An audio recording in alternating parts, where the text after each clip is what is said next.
দিয়া দাদাৰ যেতিয়া ঢুকাইছে তাৰ পাছৰ পৰা তেনেকুৱা হৈছে অসহায় হৈ পৰিছো আমি কাৰণ আমাৰ এখেতে আমাৰ মিউজিয়ামখিনি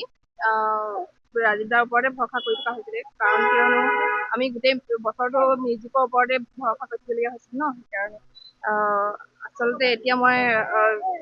এতিয়া নতুনকে খুলিছো আৰু ফাষ্টফুডতে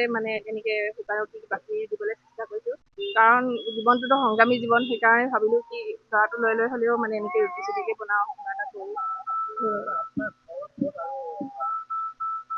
মোৰ ঘৰ শদিয়াৰে হয়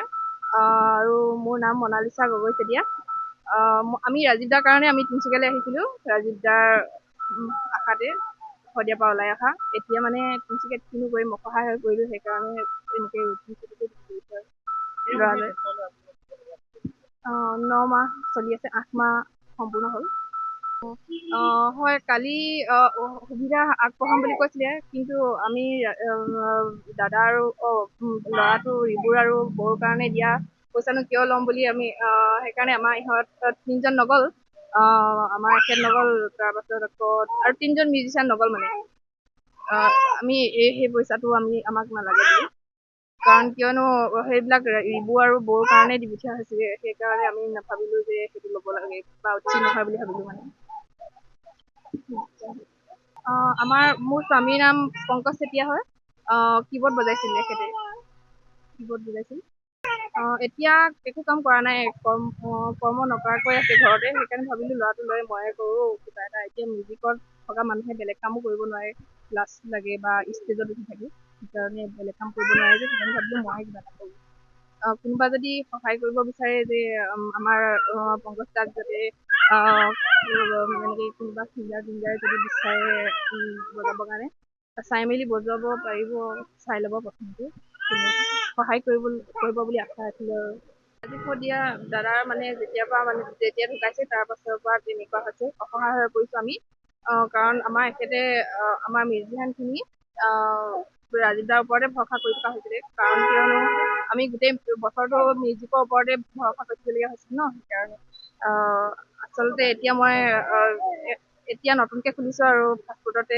এনেকে শুকান বাকী দিবলৈ চেষ্টা কৰিছো কাৰণ জীৱনটোতো সংগ্ৰামী জীৱন সেইকাৰণে ভাবিলো কি ল'ৰাটো লৈ হ'লেও এনেকে ৰুটি চুটিকে বনাও কিবা এটা কৰো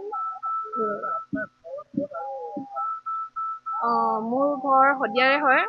আৰু মোৰ নাম মনালিছা গগৈ চেতিয়া আমি ৰাজীৱ দাৰ কাৰণে আমি তিনিচুকীয়ালৈ আহিছিলো ৰাজীৱ দাৰ আশাতে শদিয়াৰ পৰা ওলাই অহা এতিয়া তিনিচুকীয়াত কিনো কৰিম অসহায় হৈ পৰিলো সেইকাৰণে এনেকে ৰুটি চুটিকে ল'ৰালৈ 9 মাহ চলি আছে 8 মাহ সম্পূৰ্ণ হ'ল হয় কালি সুবিধা আগবঢ়াম বুলি কৈছিলে কিন্তু আমি দাদা আৰু ল'ৰাটো ৰিবুৰ আৰু বৌৰ কাৰণে দিয়া পইচানো কিয় ল'ম বুলি আমি সেইকাৰণে আমাৰ ইহঁত 3জন নগ'ল আমাৰ এখেত নগ'ল তাৰপাছত আকৌ আৰু 3জন মিউজিচিয়ান নগ'ল আমি সেই পইচাটো আমাক নালাগে বুলি কাৰণ কিয়নো সেইবিলাক ৰিবু আৰু বৌৰ কাৰণে দি পঠিওৱা হৈছিলে সেইকাৰণে আমি নাভাবিলো যে সেইটো ল'ব লাগে বা উচিত নহয় বুলি ভাবিলো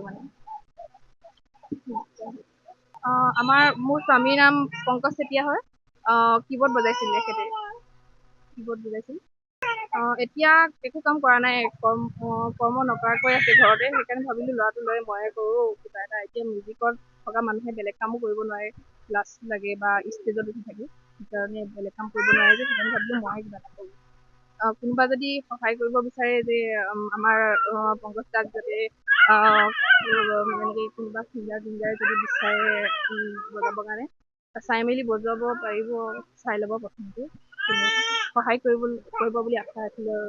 যিকোনো খবৰৰ বাবে যোগাযোগ কৰক 7099017330 লগতে 7099017110 নম্বৰত।